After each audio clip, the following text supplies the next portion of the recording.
আমি আপনাকে আমার কিছু কথা বলতে চাই। তখন ঠাকুর তাকিয়ে বলছেন, বলো। ঠাকুর জানেন আপনি, ঠাকুর জানো তুমি, তোমার দীক্ষা নেওয়ার পর আমার সর্বনাশ হয়ে গেছে।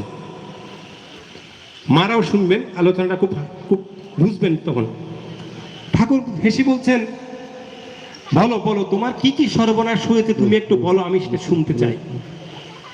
তখন শ্রী শ্রী ঠাকুর বলছেন, ঠাকুরকে বলছেন, এই যুবক, ঠাকুর তুমি জানো, আমি সকালে যখন আগে উঠতাম তখন উঠা মাত্র দাঁতটা ব্রাশ করলে করতাম, না হলে আমি বেড থেকে আমি আমার মতো বের হয়ে যেতাম। তো এখন ঠাকুর বলছে, তো এখন কি হয়েছে? তখন সেই যুবক বলছে, তোমার দীক্ষা নেওয়ার পর নিয়ম বেড়ে গেছে। কিরকম? ঠাকুর বলছে, কি? তখন যুবক বলছে, ঠাকুর তোমার দীক্ষা নেওয়ার পর আমার ঘুম হয় না, আমার ভোরবেলা উঠতে হয়, ভোরবেলা উঠে ব্রাশ করার পরে তোমার ইষ্টবিধি করতে হয়, প্রার্থনা করতে হয়, এই করতে করতে আমি আর পাচ্ছি না। ঠাকুর